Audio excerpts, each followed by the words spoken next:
Hello, guys. Hey. The Chain Lift here with another review video of a park. Our general thoughts, what we think about it, if you should go there, if not. Some ride footage from our visit. Lots of ride footage. As always, we like to go over like a brief history, some of the high moments of the park, how it came to be. Yep. So prior before it being Kings Island, it was called Coney Island. They had some problems. They moved the park to where it is now. Yep. They changed the name. In Mason, Ohio, right? Mason, Ohio. Yep. Yep, close to Cincinnati, for those who don't know. Yeah. When they picked their new name, they did a fan vote. Like, the people got to vote on through the local media. And they settled the name Kings Island. So the Kings comes from the township of King Mills, where it sits. Oh, okay. And the island was from its previous name, Coney Island. They just, I didn't know that. Oh. I don't know, got it. Put There's them your Kings together. Island. That's genius. So in 1972, the Taft Broadcasting Company, who owns it, opens the park. Mm-hmm. And it also opens with a pretty legendary coaster. It's an ace landmark, the Racer. Oh, yeah.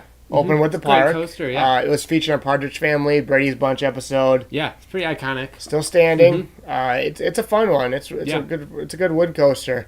And then 1979, a big year because the legendary Beast opens. Oh, yeah. Longest, Legendary fastest, tallest ride in the world at the time. It's an iconic wooden coaster. Still holds the longest, doesn't it? Yeah, yep. It's the Beast. I mean, what more can you say about Right. it? We'll get more into it later. So then in 1984, the Taft Broadcast Company sold it to King's Entertainment Company. And in 1984, they opened the first stand-up coaster ever built. Freestanding stand-up coaster in King Cobra. King Cobra. By Togo. Yep. So I thought that was pretty important. King Cobra was no longer there. I think closed in the early 2000s. Yeah. In the space where it was, Banshee uses up some of that. It does, which is a much better. Much big improvement. It was a closed sky rider. Shockwave for the most part. Just Shockwave's the a little ending different. is a little bit different, right? Yeah. Yeah, but so that was worth mentioning.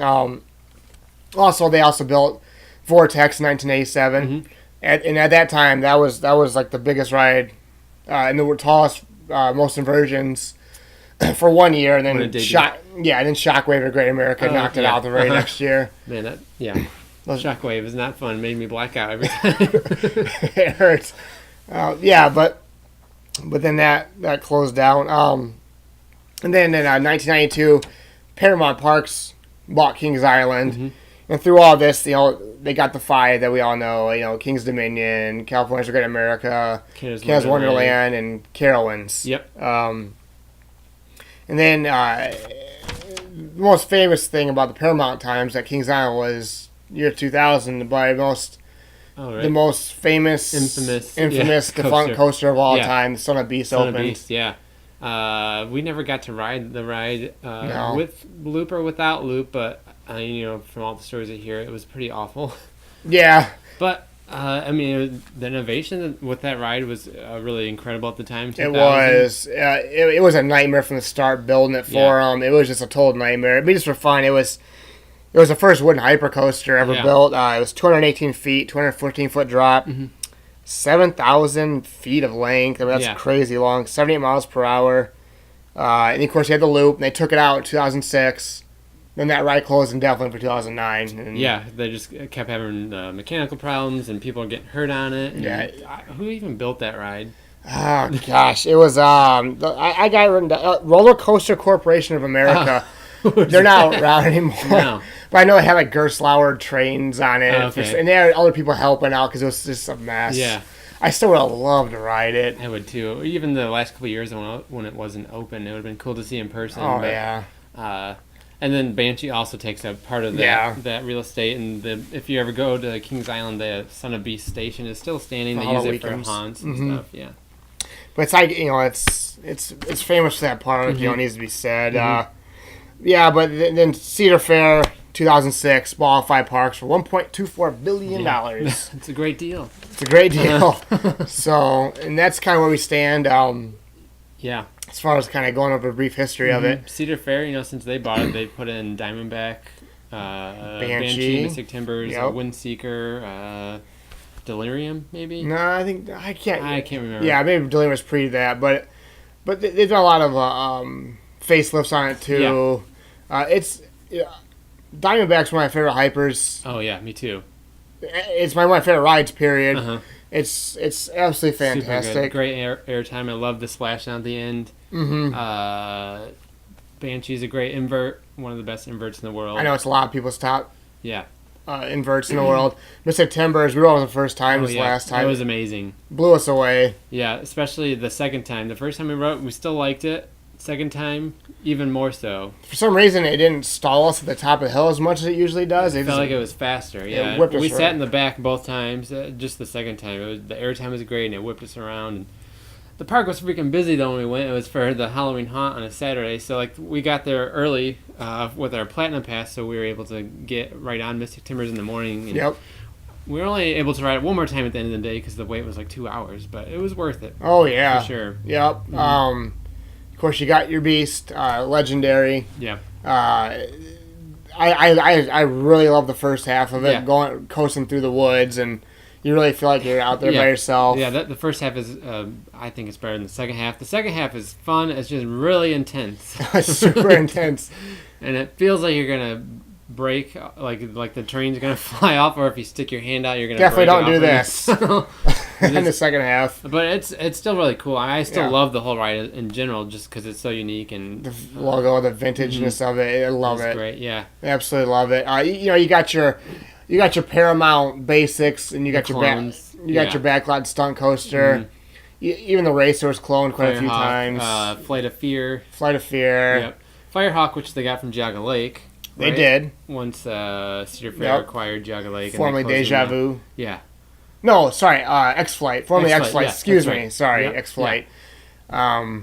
So... Yeah, I mean, they have, so those rides, a lot of those are cloned throughout the Paramount Parks. They do. They also got the Bat, which is one of the last standing suspended coasters. It's quite the trek back there. It is. That's the worst part about that ride. There's nothing back there, and you just walk forever, and then you finally get to the ride, but it's a trek. It's cool. The logo is super awesome. One of my favorite coaster logos. The vintage, it's so great. And people that don't know, where Vortex is now, there was a ride called the Bat that didn't last long. Yeah, that was a suspended coaster. I think that only stayed open a couple of years. That's some problems. We rode Vortex. Speaking of, it's a cool looking ride, like the way it's like in this valley and everything.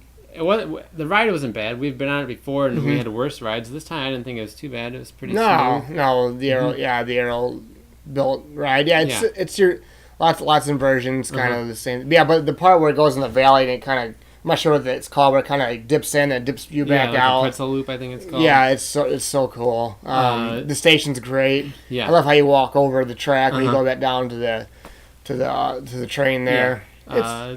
Yep. It's fun. I mean, for your kiddos, they win best kiddie park every single year. The Planet Snoopy area. Yeah, it's cool. It's really big, and they have a Surf Dog there, which is a cool name for a ride. Surf Dog. They got the Woodstock that kind of that. I think it's a clone of most of the wooden kiddie rides you see. Yeah, at the Paramount Parks. Yep. They got the Vekoma suspended coaster, the kids suspended coaster. Yep. It's a lot of fun.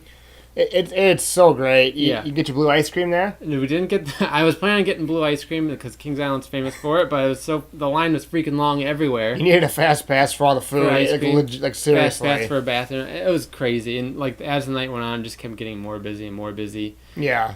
We went into the Killmart Halloween Haunt, which was not as good as I thought it was going to be. It's cool. But it's cool. I thought it's a good idea for a haunt. Yeah, the Halloween atmosphere is really fun there. It is, yeah. If you ever go in October, it's a good time. It's really fun. Yes. When you first, as far as like beauty of the park and how well kept it is, it's a beautiful park. Yeah. I really love when you first walk in and you got the main street with the fountains, the tower. It's really nice. All the stores. The Rivertown area by Diamondback Mystic Timbers. Oh, it's so that's great. Really nice. When you get back by Windseeker and the Racer. A little more amusement parky looking, and you got all the games, the kind of rundown game areas. The Banshee Midway is incredible looking. They did a great job with that ride. One thing I do wish that they would change about Kings Island, though, is the entrance to the park. Oh, it is hideous. It is an eyesore. I don't know. You would have thought with Banshee or even Mystic Timbers, would overhaul the entrance, but they didn't. They must like it. It just looks like roof tiles. It's just like a big rectangle of roof tiles. I'm assuming it's original to the park in 1972, so they probably want to keep it. But they kind of disguised it as a haunted house when we went, so it looked like a polished turd when we were there, but it's still a turd. Yes, it is. It's not our favorite, but no. It's a great park though. But you don't gotta see when you walk in. No. So if you're ever near Cincinnati and you haven't been to Kings Island, definitely go there. They have a ton of great rides, and it's worth a full day trip. For all you 2 Vekoma Boomerang fans out there, they got a Vekoma Boomerang, called Vertigo, great name. Yeah. They got like a mine train ride, Adventure Express. Adventure Express. I'm trying to think if we're missing other coasters there.